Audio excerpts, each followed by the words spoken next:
পৃথিবীতে তারা 3টা অপরাধ করবে, আল্লাহ নিজে হাতে তাদেরকে 2টা করে শাস্তি দেবে। আমি এটা বানালাম,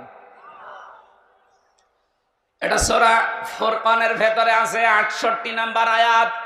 ও গাজীপুরবাসী, মনের খাতায় আজকে নোট করে নিয়ে যাবেন, যেহেতু এই আয়াতটা এখন খুব দরকার, এই জন্য বলছি। আবার বলছি, যারা দুনিয়ায় 3টা অপরাধ করবে তাদেরকে আল্লাহ নিজে ডবল শাস্তি দেবে। কয়টা?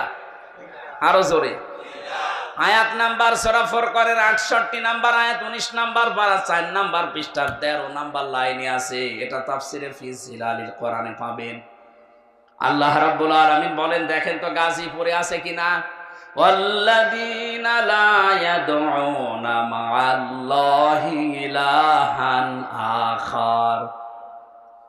আল্লাহ পাক বলেন, যারা আল্লাহকে ডাকে সাথে সাথে অন্য কাউকে ডাকে,